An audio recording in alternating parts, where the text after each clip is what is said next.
What's up, ladies and gentlemen? Welcome back to the channel. Just real quick, all the links to contact me, and also if you want to donate to help me make more content like this, all the links will be in the description. So today we are going to be unpacking the very interesting black metal band from Norway called Darkthrone. Now, of course, there's a million different videos out there about Darkthrone probably, but hopefully I'll be able to offer a little bit something unique, a little bit entertaining for you guys. Darkthrone definitely does not need any grandiose introduction, but they do have some controversy that's worth getting into, and they have such an interesting history as a band, not only because of some of the controversy that we're going to unpack in this video, but also just because they're so darn prolific.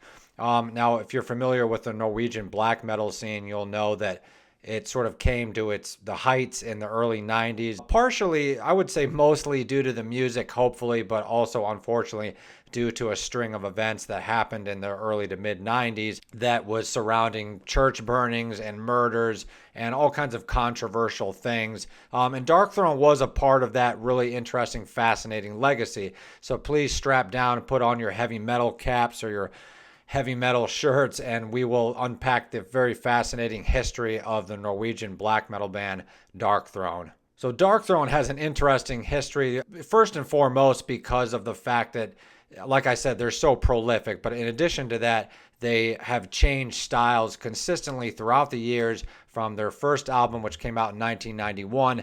And this video in particular is going to stop after the Panzer Foss era, because I really think to understand the story of Darkthrone, you pretty much just have to understand what happened up until Panzer Foss. And of course, their albums are still really great, but they sort of lost that aesthetic, that really creepy, sort of scary black metal, evil, satanic, secretive aesthetic that the black metal bands had in the early 90s. So we're going to kind of start from the beginning and then just go up until the Panzer Foss era. But let's get started here. I do have some notes just to kind of make sure I'm staying on the right track. It's not a script or anything, so please don't worry. I'm not reading a teleprompter. So their first album, well, let's rewind to Darkthrone. When Darkthrone was basically founded around 1986 or 87 by this guy on my right, it might be your left. I can't remember how my screen is set up. But this is Gil Fenris Nagel, known as Fenris. And he is a Norwegian musician, obviously. And he was, he started listening to records when he was really young. And then he started playing drums. And he wanted to start a band that sort of had death metal influences. Everybody was into death metal in sort of the mid to late 80s. Also thrash metal. The guys in Darkthrone, they listen to all kinds of stuff.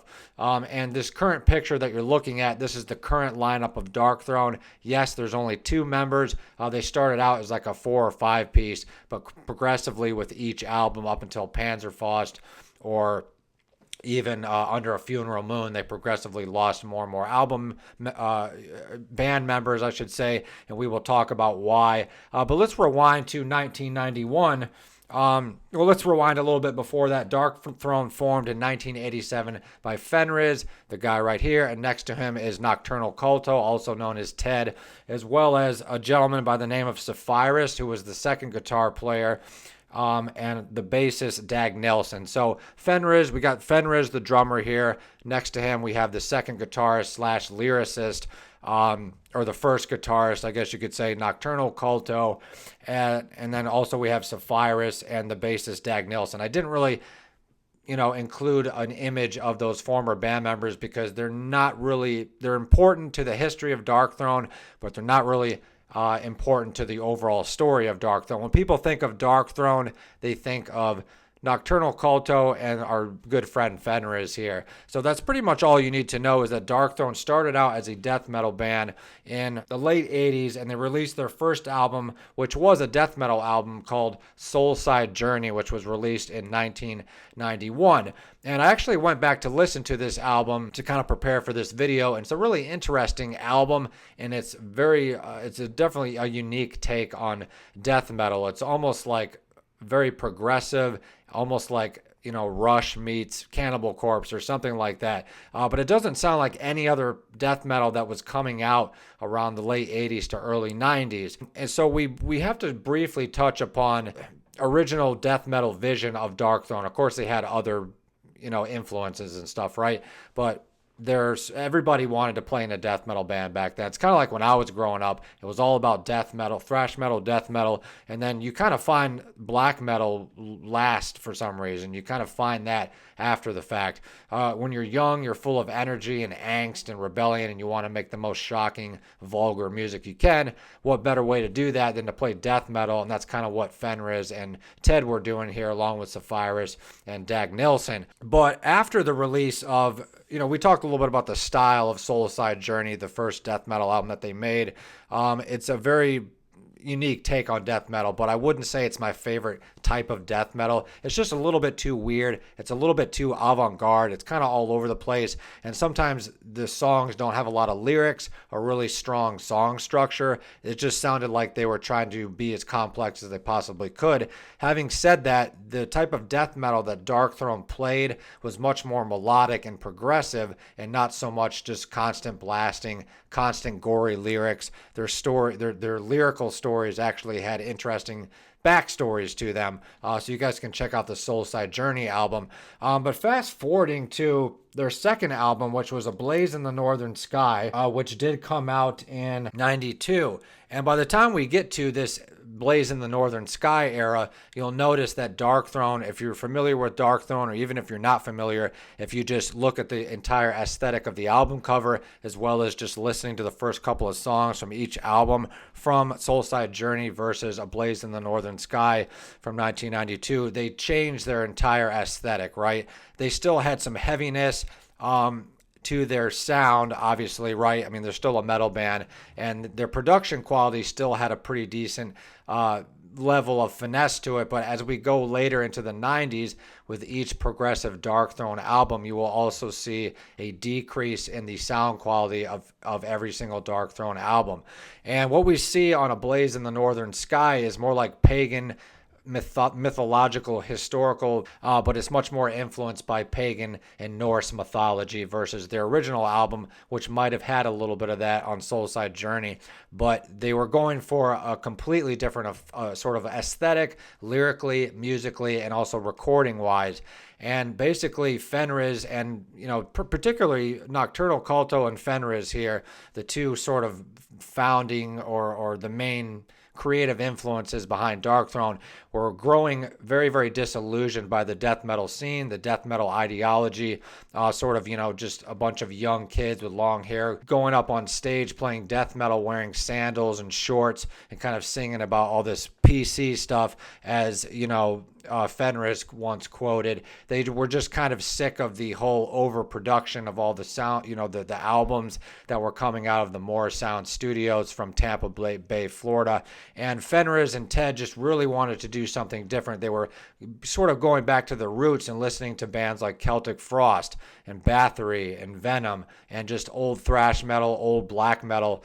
And if you're not familiar with the whole story of black metal, which I'm assuming most of you guys are not, guys and gals are not, the first wave of black metal kind of started during the time of Slayer, maybe like, Slayer's early albums. That wasn't really black metal, but that was kind of like what sort of ushered in the first wave of black metal. And then we had bands from Sweden like Venom, and then we had Celtic Frost, and then we had also Bathory from Sweden, I believe. And that was sort of what, before black metal was a thing, Bathory and Celtic Frost and sort of early, I don't know, there's a lot of different bands you could coin that term with black metal, but they sort of created this new aesthetic based on sort of cheesy satanic lyrics, but also just a very much darker aesthetic than death metal. Was more about the gore, and black metal tended to be more about witches and sorcery and Satan and maybe more spiritual elements versus just killing people like, Cannibal Corpse or whatever. So by the time we got to The Blaze in the Northern Sky, we see this influence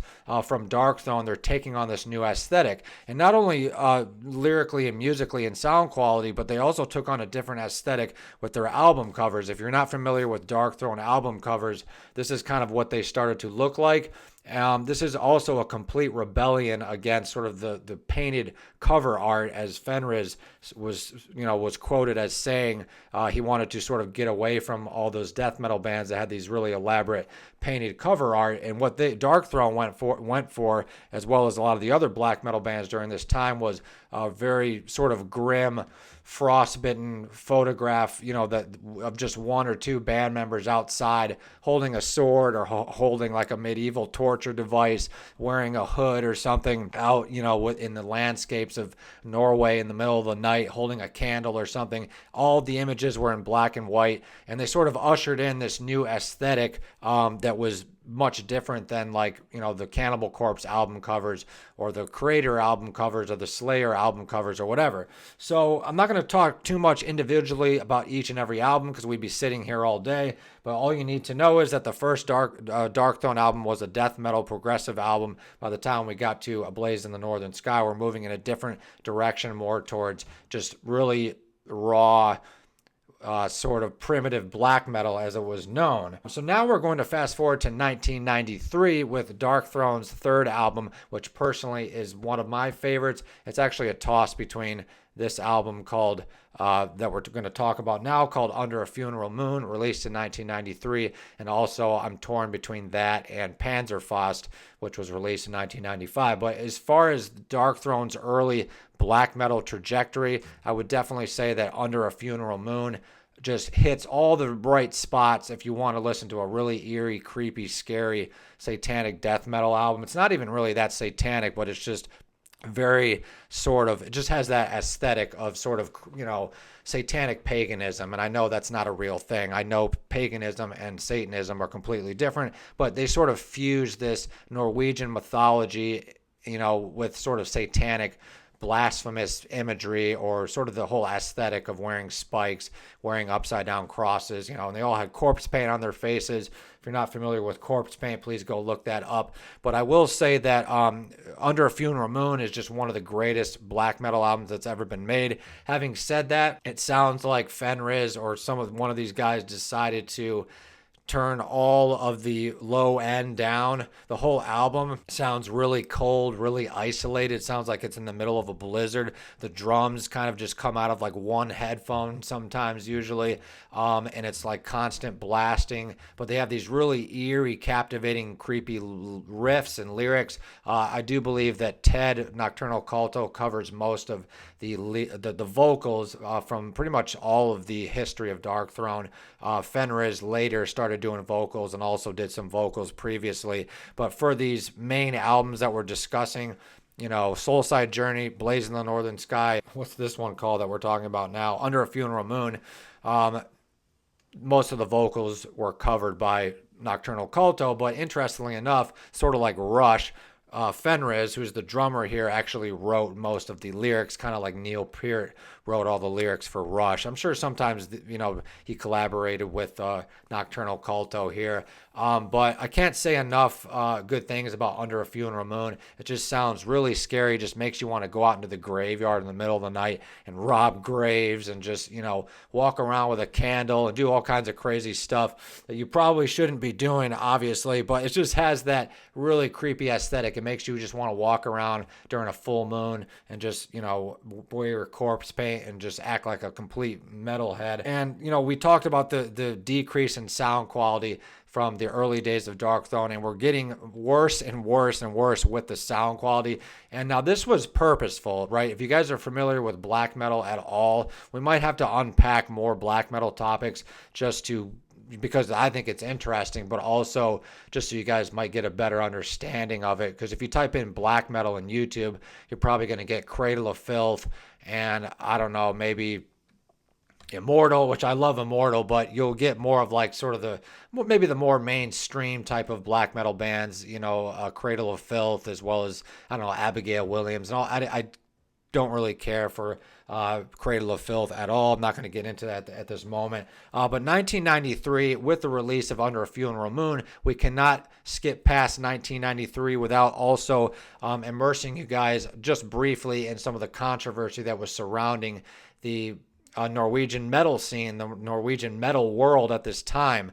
We had a gentleman by the name of Varg Vikernes from a band named Burzum, and they were actually very good friends with Fenris and Ted and Sapphirus and all the guys in Darkthrone. It was a really, really small scene, sort of, in the grand scheme of things. It was a very grassroots scene that in old Norway, in Oslo, and also some other places, but they all kind of got together at this record shop that was owned by the guitarist from Mayhem, Euronymous.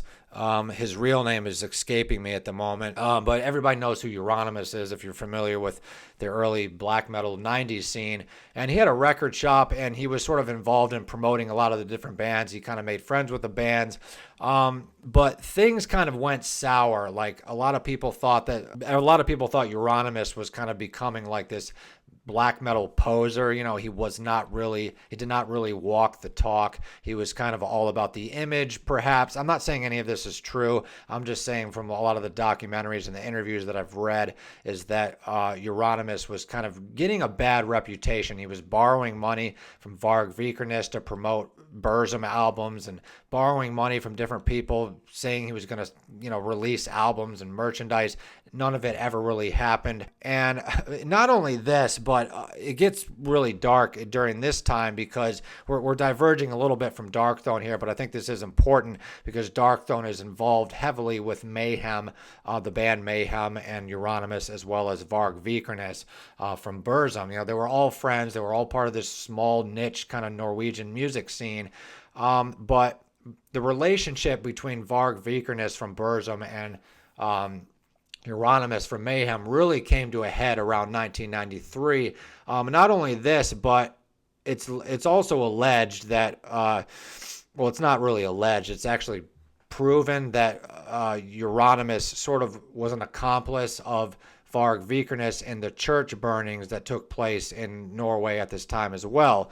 And when people sort of, on the surface level, when you start to research the church burnings from Norway that were committed by these heavy metal musicians in the early 90s from Norway, you might think that it was all about Satanism or all about, this anti-Christian aesthetic that they were going for. And yes, that was partially it, but really what the church burnings were all about, at least I'm speaking for Varg Vikernes here, I probably will be taking him out of context slightly, but it was basically a rebellion against Christianity, not just for the sake of a religious social rebellion, but it was more of a call to justice due to the ancient Christians sort of coming to Norway and brutalizing and sort of subjecting the ancient pagan cultures, the ancient pagan Norwegian cultures, into this forced Christianity, right? So it's much more than just a bunch of heavy metal clowns running around with candles burning churches, just for the sake of to do something crazy. But very much unlike a lot of the death metal bands, a lot of the thrash metal bands, these Norwegian characters actually took this kind of whole aesthetic and this whole philosophy, this whole anti-Christian pagan philosophy, and really took it to the next level. And they actually committed a whole series of arsons around Norway and Sweden and all over Europe for that matter. But Varg Vikernes did want to take a stand against Christianity, just because of the whole way that it's sort of ruined and subjected Norwegian culture.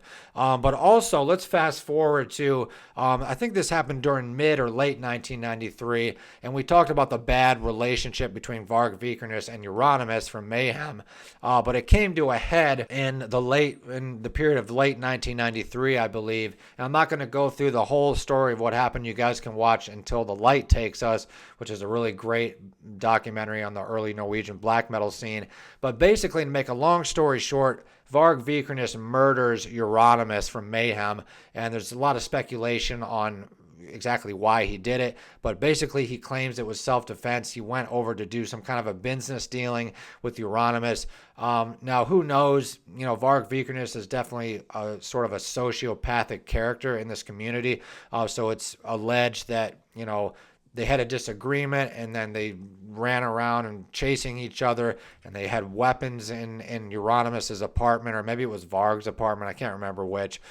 Just total insanity, right? These guys are whipping out, knives and scissors and stabbing each other. But anyway, somehow Varg Vikernes got out and he ran off, but he killed, obviously he killed Euronymous. So that's kind of like the controversy. And of course, in addition to all the church burnings that were going on, of course, all these bands started getting a lot of attention during this time. So it kind of was, for better or worse, the black metal scene in the early 90s kind of just blew up.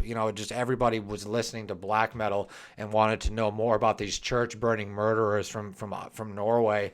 And then we had, obviously Euronymous Oystein Arsteth is his real name. He died in 1993. And then Varg Vikernes went to trial, and that's kind of what happened with those fellas. And now we're going to move back to Darkthrone with their 1994 album titled Transylvanian Hunger, which is considered to be one of the best black metal albums. For some reason, in my opinion, it's kind of repetitive. It's not really all that exciting. It's kind of just drony, and it does have a really cool sort of Bathory-esque, vampiric sort of aesthetic to it. It sounds really cool, but every single song sounds exactly the same on Transylvanian Hunger, and I do think that's purposeful. They were trying to sort of hypnotize their listeners, and they had some interesting lyrics, and they actually I think they started collaborating with Varg Vikernes after he was locked up around this time. That might have not have happened until Panzer Foss.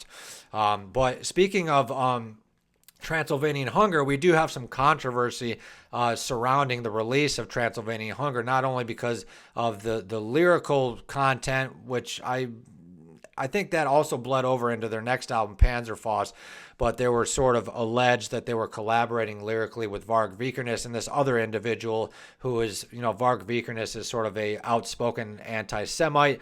And I do not believe that anybody in Darkthrone is an anti-Semite, but they did release some kind of a controversial press statement saying that if you criticize our new album called Transylvanian Hunger, I'm paraphrasing here, but if you criticize our our music or our lyrics, then you should be chastised for your obviously Jewish behavior. And then so obviously Darkthrone had to do some backpedaling and some damage control a couple years later after they released that statement, and they claimed that the word Jewish in the Norwegian society basically just means kind of like how we in America, we used to call everything gay, like that's so gay. It was kind of sort of like that. Like when something was off-putting or something was annoying, they would just call it Jewish. So who knows? I don't believe that anybody is really anti-Semitic in Darkthrone. But I think, that word anti-Semite, it just gets thrown around so much that it doesn't have so much meaning anymore as it used to. So we had a little bit of perhaps anti-Semitism from Darkthrone, loosely, or just Darkthrone critiquing the mass media, that they, were sort of up against at that time. So speaking of the album Transylvanian Hunger, there's not really much I can really say about it. It's a good album, but it's definitely not my favorite Darkthrone black metal album. So now we're getting to 1995 with the release of Panzer Foss, and I do have the copy of the liner notes here because there's something in here I want to talk about briefly with the release of Panzer Foss. So, and we did talk about the sound quality decreasing, and it's not, so bad that you can't listen to it, but I would say that there's a warmness, and I don't mean like happy-go-lucky warmness, but I mean as far as the bass drum sound and sort of the overall low end on the album Panzer Foss that came out in 1995, there's an overall sort of warm sound to it that makes it much more easy to listen to than even Under a Funeral Moon or even Transylvanian Hunger, perhaps. Now, Panzer Foss is also an interesting album. I think it's also one of my favorite early Darkthrone black metal era albums, is because it's a really great blend of sort of leftover stuff from Transylvanian Hunger, just like the really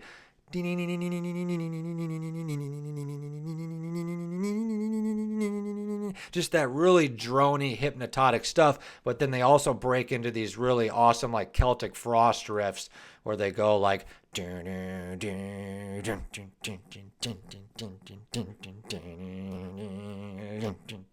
so it's just an overall great album. And just I remember when I first picked this album up, I was a couple years into college when I was first getting into black metal, and I was just so afraid to listen to this. So just imagine being like a 20-year-old kid and you pick this up at their local record store and you're like so afraid to listen to it, and then you read the lyrics and then you hear about all the controversy that about this and that, the church burnings and all this stuff.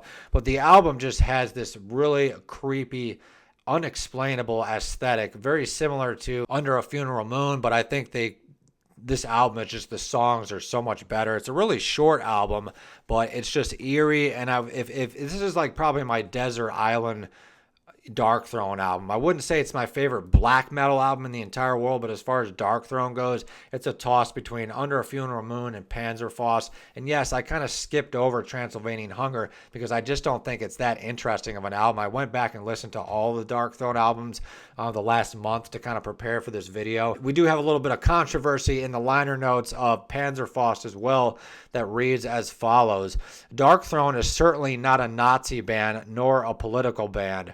Those of you who still might think so, you can lick your Mary mother's you-know-what in eternity. So, again, we have Darkthrone kind of baiting the media, challenging the Norwegian as well as just the overall worldwide metal media.